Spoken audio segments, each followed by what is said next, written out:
अब हम वो जमाना भूल गए जिस दौर पे नाज़ा थी दुनिया। अब हम वो जमाना भूल गए। औरों को जगाना याद रहा, खुद होश में आना भूल गए। मुँह देख लिया आईने में, पर दाग न देखा सीने में।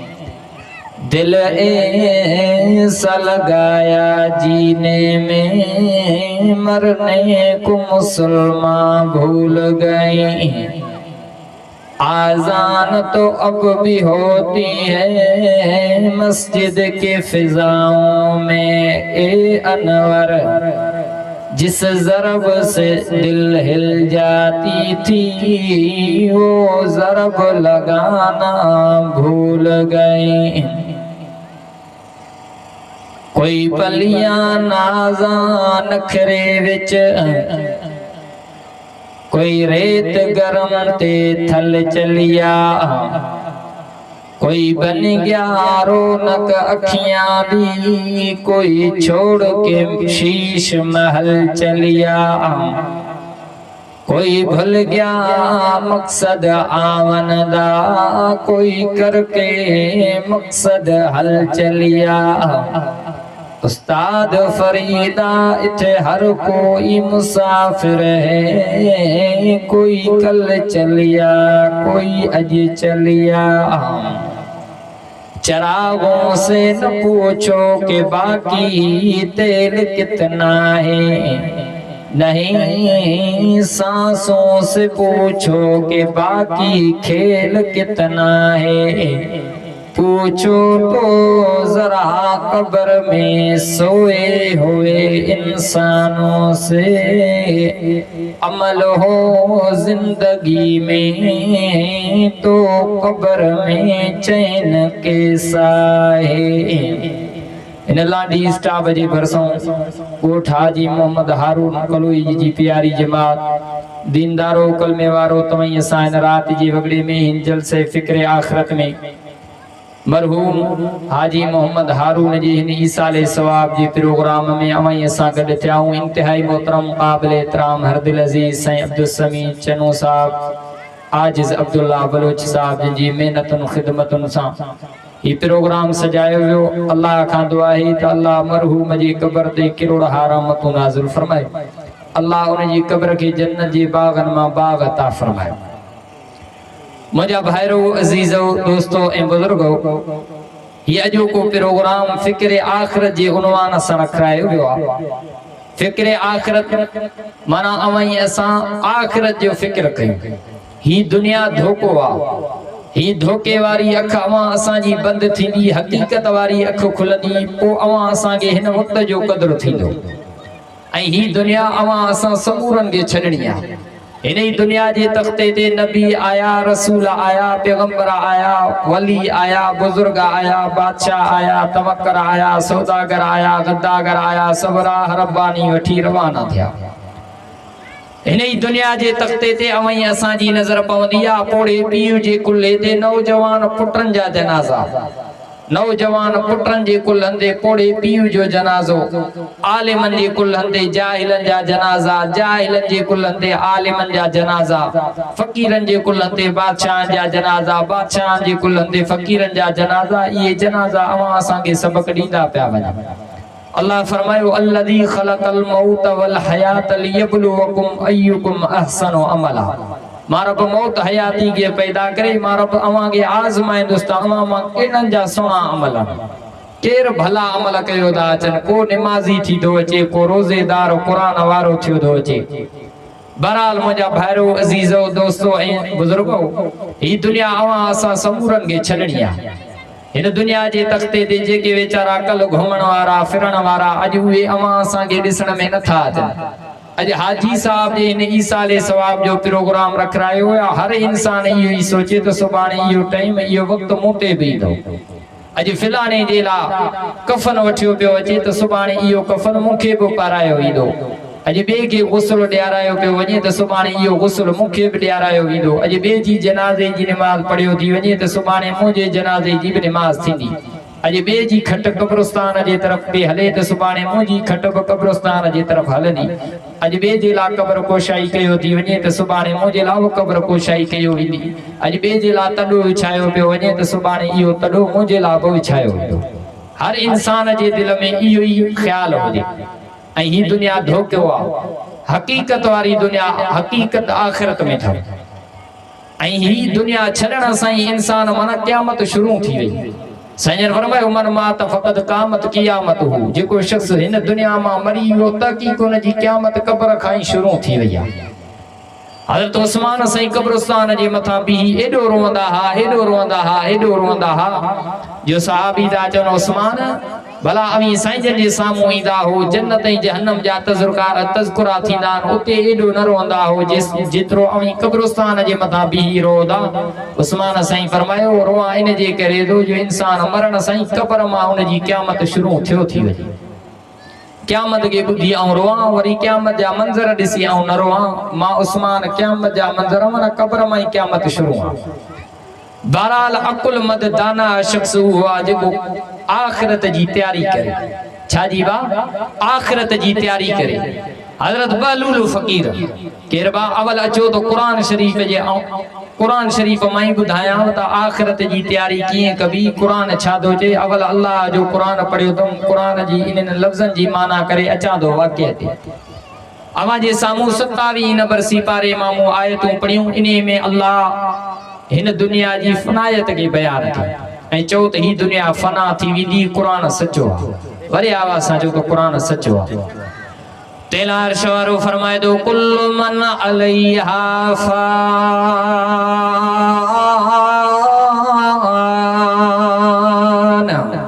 कुरान जा दीवाना वॾे आवाज़ सां चओ सुभान अल्लाह।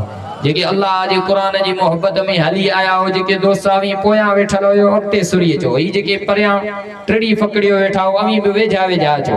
ॾिसो धणिन जो केॾो ख़र्च थियो आहे। अल्लाह इन जी ख़ैर खे क़बूल फरमाए, मरहूम जी क़ब्र ते बि किरोड़ रहमतूं नाज़िल फरमाए।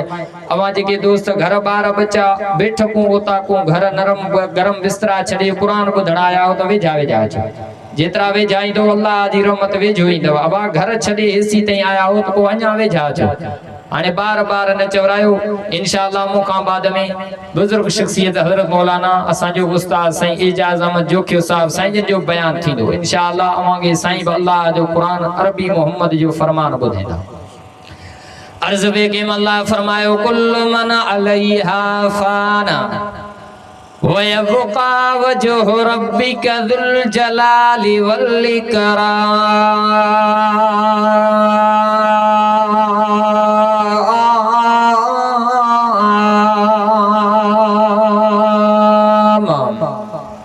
अल्लाह फरमायो ही दुनिया फना थी वेंदी, बाक़ी रहण वारी ज़ात अल्लाह जी थव।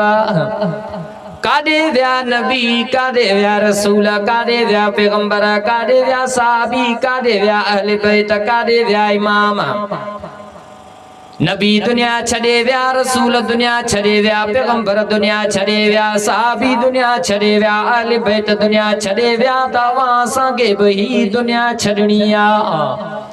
मौत हर इंसान जे मथां ईंदो। अल्लाह फरमायो कुल्लु नफ्सिन ज़ाइक़तुल मौत।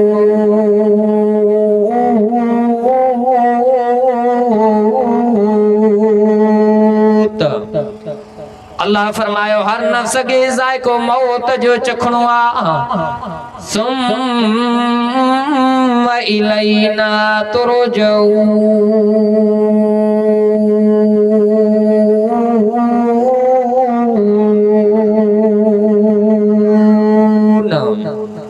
अल्लाह फरमायो हर नफ्स के ज़ाइक़ो मौत जो चखणो आहे। अवां असां सभु अल्लाह जे तरफ़ मोटाया वेंदासीं।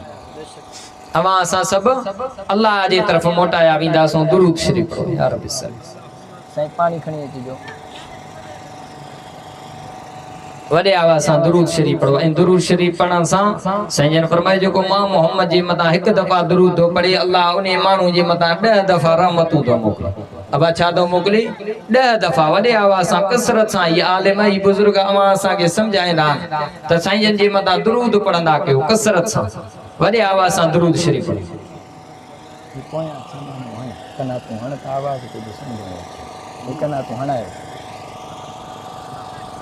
उस्ताद थोड़ी झलकार ॾिजांसि वाह अल्लाह फरमायो हर नफ्स के जायको मौत जो चुकणो आहे अवां सब जो सब मां अल्लाह जी तरफ मोटाया वेंदा साईं फरमायो अल कय्यस मन दान नफ्सहु अमिल लिमा बअदल मौत वल आजिज मन अतबा नफ्सहु हवा व तमन्ना अल्लाह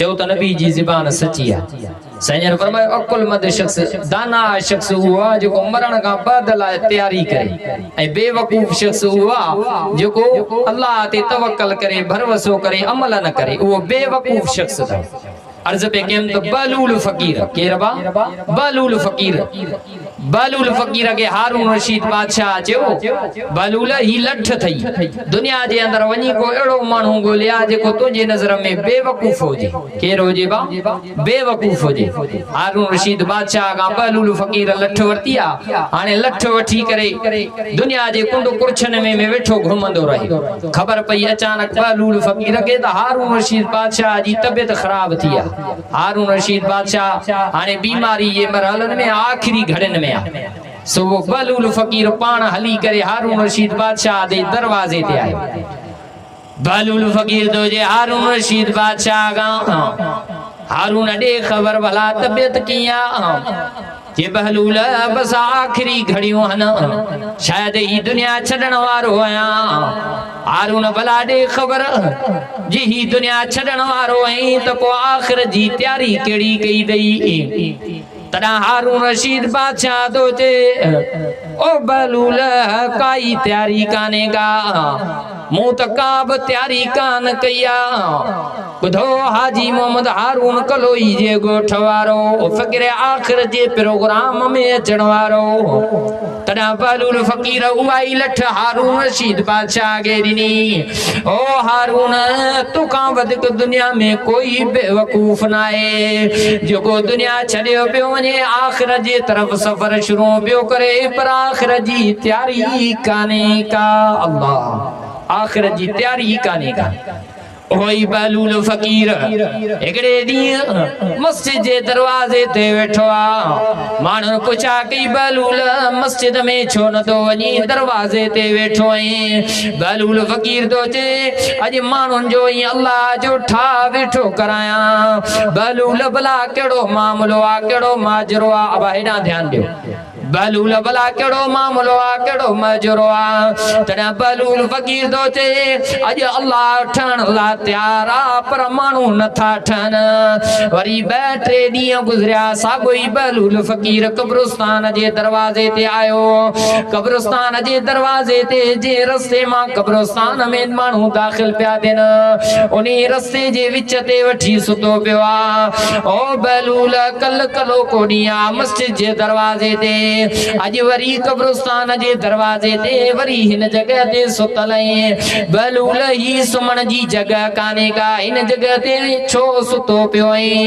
केड़ी गाला छा केड़ो मकसदा तना बलूल फकीर दो चे ओ दुनिया वारो बराबर मां ब समझा तो ही सुमन जी जाए काने का पर इन जगह ते मां सुतो इन जे करे पियो मानू नहीं अल्लाह जो ठा कराइंदस भला दे हवाल बलूल केड़ो मामलो आ केड़ो माजरो आ बलूल फकीर दो चे कल कलो कोडिया अल्लाह ठण ला त्यार हो पर बाना न पेठया हाने उहे बाना दुनिया छड़े कब्रिस्तान जे तरफ मोटी आया हाने बाना ठण ला त्यार न पर रब न थो ठहे अल्लाह अकबर माना ही दुनिया अल्लाह आगे राजी करण वाली दुनिया इन में इन दुनिया में अची दुनिया जे रौनकुन के दिसी अल्लाह आगे न विसारियो अल्लाह जे हुक्मन के न विसारियो कुरान के न विसारियो अरबी मोहम्मद जे फरमान के न विसारियो हिनका मौत ला तैयारी करो फिक्र आखिरत जी तैयारी करो ऐं अल्लाह का रोई रोई दुआऊं घुरो तो अल्लाह असां के मौत दी त शहादत वारो मौत दिजा कलमे वारो मौत दिजा नमाज पढ़ंदे असां जे मथा मौत अची वई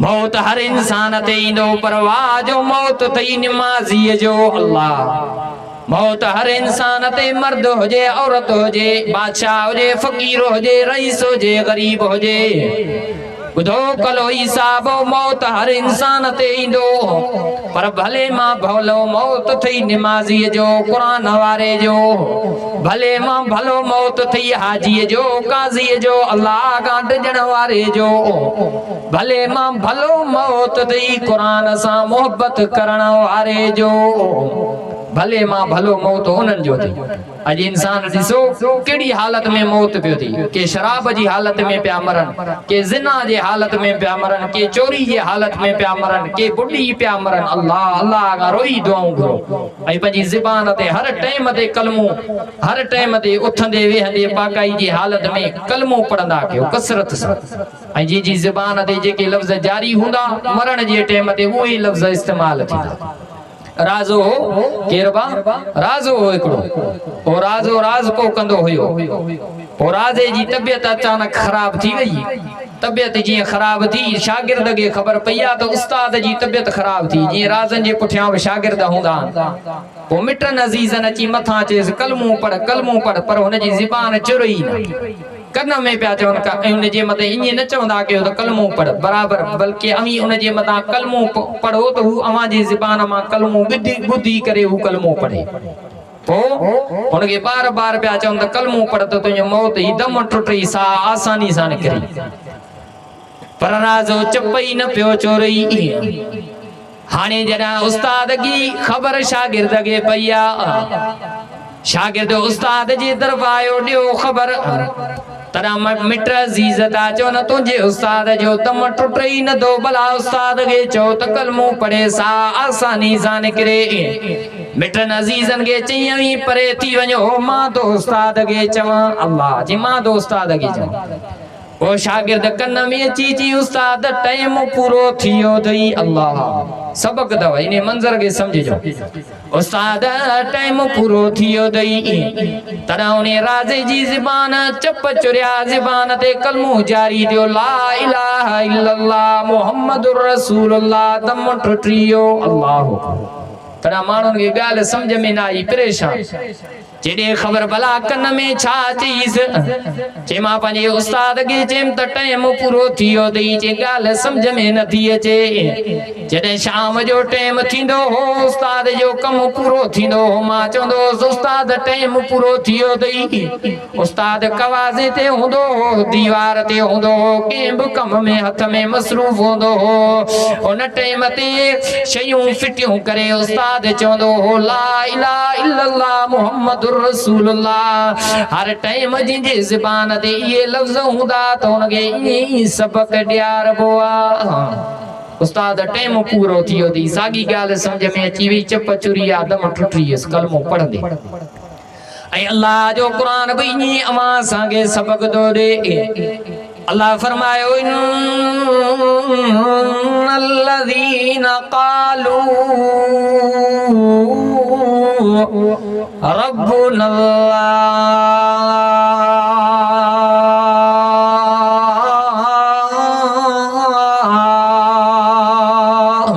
कुरान जा दीवाना वॾे आवाज़ सां चओ सुभान अल्लाह वॾे आवाज़ सां घट में घट आवाज़ जी सुभान अल्लाह जो आवाज़ स्टेज ताईं अचे अल्लाह फरमायो इन्नल्लज़ीना क़ालू रब्बुनल्लाह बेशक जिन चयो त असांजो रब अल्लाह हुआ अब रब केरा चयो त अल्लाह हुआ खालिक केरा चयो त अल्लाह हुआ रहमान केरा चयो त अल्लाह हुआ रहीम केरा चयो त अल्लाह हुआ अल्लाह फरमायो इलाहुकुम इलाहु वाहिद ला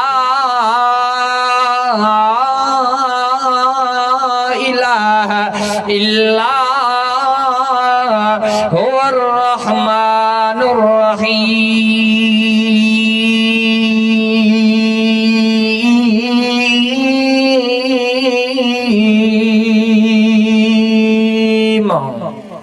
वॾे आवाज़ सां चओ सुभान अल्लाह।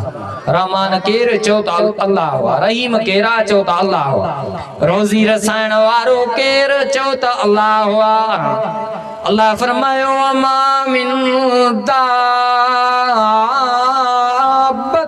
फिल अर्ज़ि इल्ला अल्लाहि रिज़्क़ुहा व यअलमु मुस्तक़र्रहा व मुस्तौदअहा कुल्लुन फी किताबिम मुबीन।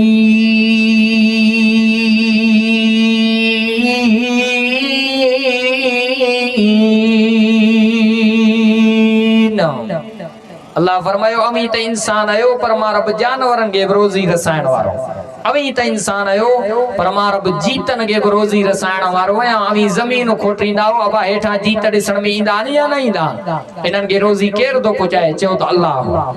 जेको अल्लाह रोज़ी पहुचाए त इबादत बि उनजी कबी। नमाज़ूं बि उन लाइ पढ़बियूं, खैर खैरातूं बि उन लाइ कबियूं, कुर्बानी बि उन लाइ कबी।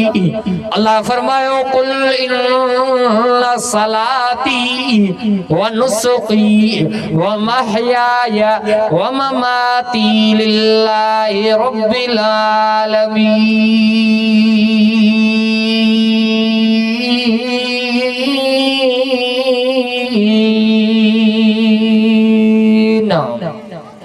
अल्लाह फरमायो चो सुना मोहम्मद मुझी नमाज मुझी कुर्बानी मुझो जीअण मुझो मरण सब जो सब चो तो अल्लाह।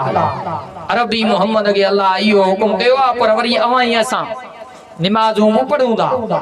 5 ई वक्त आज़ान ॿुधी आज़ान जे सदन ते मस्जिद में बि अचूं पिया, खैर खैरातूं बि कयूं पिया, हज उमरा बि कयूं पिया। वरी उहे ई अक़ीदे ईमान वारा वञी दरगाहुनि ते बासूं पिया बासन। बास केला बास बिया चओ त अल्लाह। वरी उहे ई माण्हू दरगाहुनि ते वञी करे कब्रस्तान जे मथां पिया पंहिंजे सिरनि खे झुकाइनि, सजदा वेठा कनि। सजदो चओ त अल्लाह खां सिवा गैर जो सजदो जाइज़ ई कोन्हे। अज ॾिसो कब्रस्ताननि ते वञी दरगाहुनि ते रश ॾिसो। मौलाना अयाज़ अहमद साहब की साहब इहो वीचारो मुंहिंजे सफ़र जो साथी आहे। मौली साहब गॾो हाणे रमज़ान जी ईद खां पोइ ॿ टे प्रोग्राम हेॾा असांजा हिकिड़े हफ़्ते में 2 दफ़ा वियासीं भिटशाह जे दरगाहुनि ते। ईद खां ॿिए ॾींहुं या 3 ॾींहं ते प्रोग्राम हो ॾेरो लाल में। पोइ मौली साहब जो त हाणे गुज़र पिया कयूं, अल्लाह जे वली जे दरगाह ते थींदा हलूं। मां चयो भली हल। उते वियासीं कलोई साहब अल्लाह शाहिदा पैर रखण जी जाइ न पई मिले।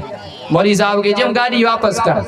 अल्लाह अकबर। मर्द त पंहिंजी जगह ते, औरतूं बि बेपर्दा औरतूं पियूं दरगाहूं घुमनि। अल्लाह की इजाज़त ॾिनी आहे कब्रस्ताननि जे मथां औरतुनि खे वठी वञण।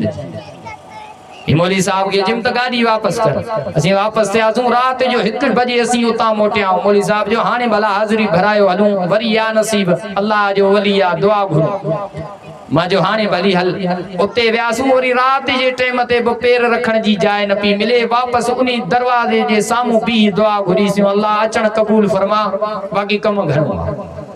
ओ एसी ताईं हिकिड़ो माण्हू कफन जीअं ईअं बूठ वेड़ियल हुजेसि, पटियूं ॿधियूं पयूं हुजनि, तब दरगाह जे मथां वेठो सजदा करे। अल्लाह अकबर। हाय फा मुसलमान तुंहिंजे हाल जे मथां तो रब के छड़े गैरन जा सजदा वेठो कर। आलिम बुजुर्ग वेठा न पुछो तो गैरन जो सजदो जायज आए? सजदो केला कबो चओ त अल्लाह अल्लाह। नमाज केला पढ़बी चओ त अल्लाह अल्लाह। खैर खैरातों केला कबियूं चओ त अल्लाह अल्लाह। कुर्बानी केला कबी। असी झलियूं कोदा वी दरगाहुनि ते न वञो, पाण वञो। मर्द वॾी तव्हां खे इजाज़त आहे भली दरगाहुनि ते वञो, पर दरगाहुनि ते वञी इहा दुआ न घुरो तो फिलाना बुजुर्ग मूंखे पुट ॾिजां, फिलाना बुजुर्ग मूंखे न्याणी ॾिजां, फिलाना बुजुर्ग मुंहिंजा फिलाना कर्ज लाइ जा, फिलाणी तकलीफ़ूं दूर कजां। खुदा जो कसम केर बि कुझु बि नथो करे सिवाय अल्लाह। सभु कुझु करण वारो अल्लाह। नमाज़ूं पढ़ण तव्हां असांजूं क़बूल तॾहिं थींदियूं जॾहिं अवां असांजो ईमान अक़ीदो मज़बूत हूंदो। असीं नथा झलियूं भली तव्हां बुजुर्गनि लाइ खैर खैरातूं कयो, हिते कयो। वॾे मां वॾी दरगाह अव्हांजे ॻोठ जी मस्जिद अथव। इन मस्जिद इन दरगाह खां अलावा बकाया दरगाहूं बाद में अथई। अवल अल्लाह जो घर अथई। इन घर में वञी 5 दफ़ा हाज़िरी भरा, रब तुंहिंजा किरोड़नि जा कर्ज़ मुफ़्त में लाहे छॾी। रब तुंहिंजा किरोड़नि वारा कम मुफ़्त में करे ॾेखारींदी। बुजुर्गनि जी दरगाह ते वञी दुआ इहा घुरो, अल्लाह इन बुजुर्ग जेके अमल भला कया तोखे राज़ी कई, अल्लाह इन बुजुर्ग जे नक्शे कदम ते हलण, इन ते हलण जी तौफ़ीक़ अता फरमा। बुजुर्ग जे नक्शे कदम ते हलण जी तौफीक अता फरमा बाकी उन्हनि खां घुरण जायज़ नाहे क़यामत जो ॾींहुं थींदव रोज़े महशर जो ॾींहुं थींदो इहे बुजुर्ग इहे दरगाहनि वारा अवां जे ग़रीबाननि मां वठंदा तव्हां खे असां न चयो तव्हां असांजे दरगाहनि ते अची असांजी क़बरुनि जे मथां अची बासूं बासियो असां खां घुरो कुझु बि कोन हो असीं पाण अल्लाह खां घुरी आयासीं अमीं बि अल्लाह खां घुरो अबे चुप कयो इन्हनि नंढनि खे चुप करायो दुरूद शरीफ पढ़ो अल्लाहुम्मा सल्ली अला मुहम्मदिन नबील उम्मी व अला आलिहि सहबी बारिक वसल्लम अर्ज पे केम त नमाजूं केला पढ़बियूं चओ त अल्लाह खैर खैरातूं ही मथा कुर्बानी जो महीनो पे अचे या कुर्बानी कंहिंजे लाइ कबी चओ त अल्लाह ऐं कुर्बानी में बि माण्हू वरी ॾेखाव कंदा वॾेरनि खे अमीरनि खे घर वेठे वञी गोश्त पुॼायो अचनि वरी वेचारा गरीब मिसकीन फ़क़ीर दरवाज़े ते ईंदा उन्हनि खे हथे खाली मोटाए छॾींदा आहे फातूं जी तकवा जे मथां अल्लाह फरमायो तुझे रद जी मुझे जरूरत ना है तुझे गोश्त जी मुझे जरूरत ना है आलिम बुजुर्ग बैठा 17 नंबर सिपारो दे अल्लाह फरमायो लयनल्लाह लुहुमुहा वला दिमाउहा वला कियनालुहु तक़वा मिनकुम अल्लाह फरमायो मां रब के तवाजे गोश्त जी जरूरत ना है रत जी जरूरत ना है पर के मां अल्लाह ॾिसां त अमी केतरा परहेज़गार आयो अवां जी दिल में केतरी सच्चाई आ मां अल्लाह जी रिज़ा ख़ातिर दा कयो या दुनिया जी ॾेखाव ख़ातिर पिया कयो ऐं अमल किंजे ला कबान चो त अल्लाह के राज़ी करण ला अर्ज पे केन तो पहले नंबर ते निशानी अल्लाह फरमायो इन्नल्लज़ीना क़ालू रब्बुनल्लाह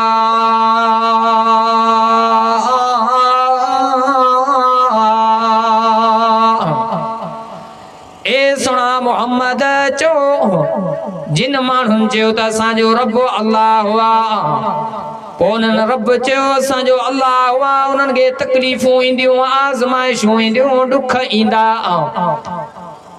अल्लाह जी वहदानियत बयान कंदे बिलाल साईं खे क़िस्मे क़िस्मे जूं तकलीफ़ूं आयूं अल्लाह जी वहदानियत बयान कंदे हज़रत शुएब रूमी खे क़िस्मे क़िस्मे जूं तकलीफ़ूं आयूं अल्लाह जी वहदानियत बयान कंदे हज़रत अबू बकर सिद्दीक़ खे बि क़िस्मे क़िस्मे जूं तकलीफ़ूं आयूं होॾां बिलाल साईं खे मके जा काफ़िर चवंदा ओ बिलाल बिलाल क़ुरान मां हथ पट अरबी मोहम्मद मां हथ पट बिलाल लात जी मनात जी उज़ा जी हुबल जी इबादत कर न त असीं तोखे बूटी बूटी करे छॾींदासूं बिलाल साईं तो जे ओ मके वारो ही त हिकिड़ी जान आ 100 जानियूं हुजनि त बि अल्लाह जे नाले तां कुर्बान आहिनि वरी आवाज़ सां चओ सुभान अल्लाह बिलाल साईं तो जे ही त हिकिड़ी जान आ पर 100 जानियूं हुजनि त बि अल्लाह जे नाले तां कुर्बान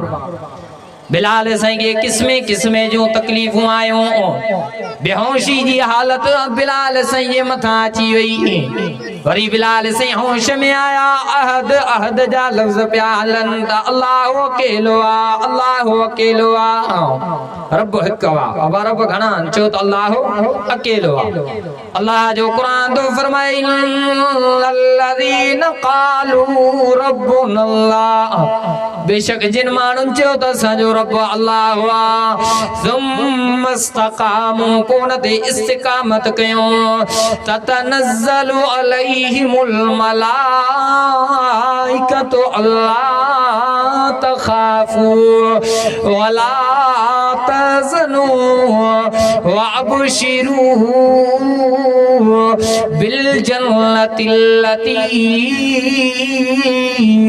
कुन्तुम तुअदून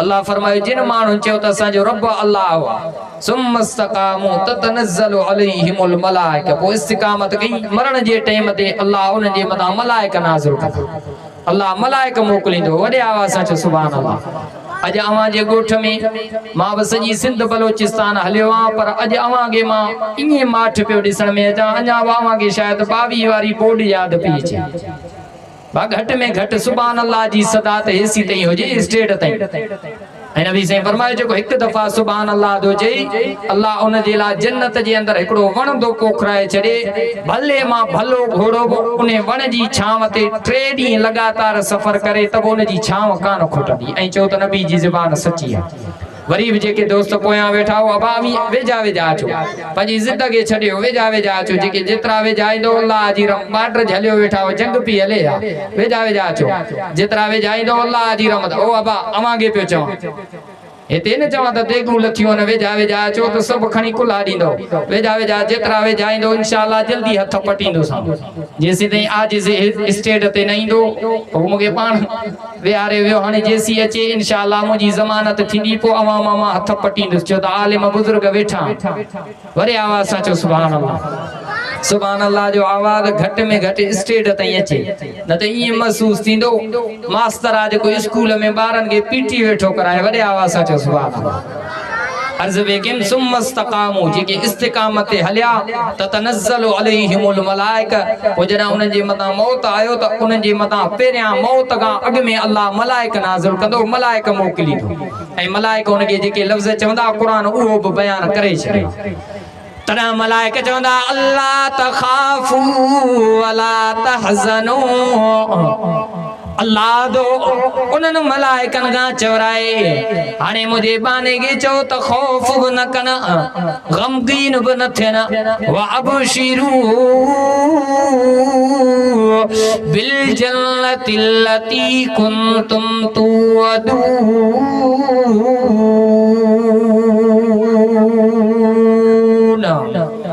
अल्लाह फरमाए दो मलाइको मुझे बाने के जन्नत जी खुशखबरी दियो अब अच्छा जी जन्नत जी खुशखबरी अल्लाह जो वली दरवेश सिफत इंसान हज़रत मौलाना से अब्दुल कादिर रिंद रहमतुल्लाह अलैहि वडे आवाज़ सां सुभान अल्लाह अर्ज़ पे के मौत जे टाइम ते मलाइका उनखे खुशखबरी ॾिनी हज़रत मौलाना से अब्दुल कादिर रिंद रहमतुल्लाह अलैहि जी तबियत खराब थी वई मिट्रा अजीज एकदम खणी अस्पताल में आया तॾहिं रिंद साहब जी ज़बान चुरे पई अल्लाह जे कुरान जी तिलावत पई हलई होॾां मलाइका अची करे रिंद साहब जी तबियत पिया ॾिसनि रिंद साहब जो चए डॉक्टर मूं मां हथ पटियो मुंहिंजा यार अची विया अथव वॾे आवाज़ सां चओ सुभान अल्लाह रिंद साहब जो जे डॉक्टर हथ पटो मुंहिंजा यार अची विया अथव तॾहिं डॉक्टर परेशान थी विया अस्पताल में को अहिड़ो माण्हू कोन्हे को कहिड़ा यार आहिनि हीअं नज़र कयूं चओ तरफ़ नज़र घुमायूं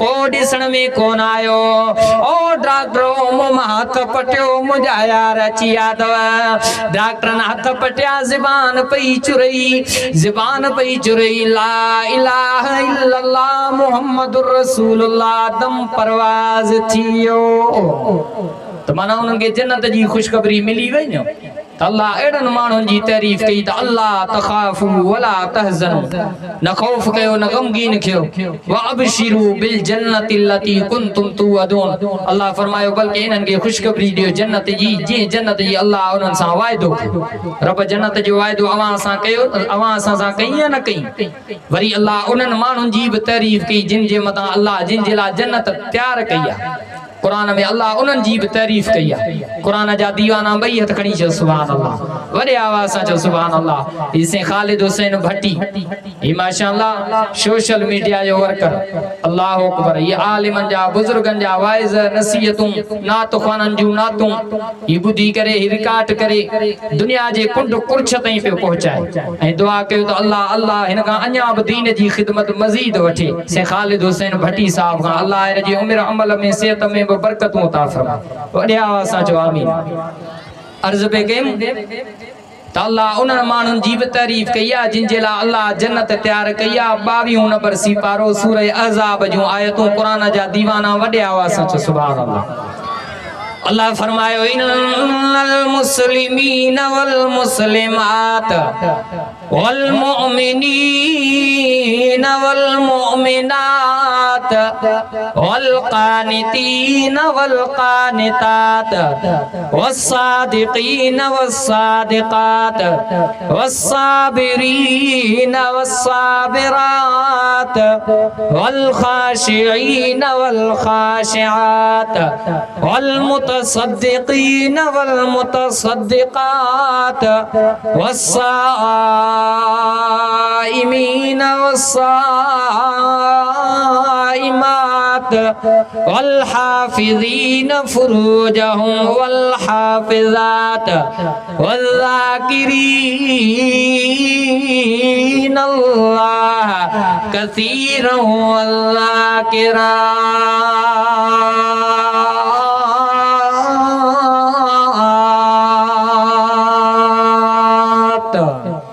अल्लाह फरमायो बेशक मुसलमान मर्द मुसलमान औरतों, मोमिन मर्द मोमिन औरतों, फरमान बरदार मर्द फरमान बरदार औरतों, सच्चा मर्द सच्चू औरतों, आजिज़ी कंदड़ मर्द आजिज़ी कंदड़ औरतों, अल्लाह खां रिजण वारा मर्द अल्लाह खां रिजण वारियूं औरतूं, अल्लाह जे नाले ते खैर खैरातूं करण वारा मर्द, जीअं अॼु हिननि बुज़ुर्गनि खैरात कई आहे पंहिंजे मरहूमनि जे लाइ, अल्लाह मरहूमनि जे बि क़बरनि ते किरोड़ा रहमतूं नाज़िल फरमाए।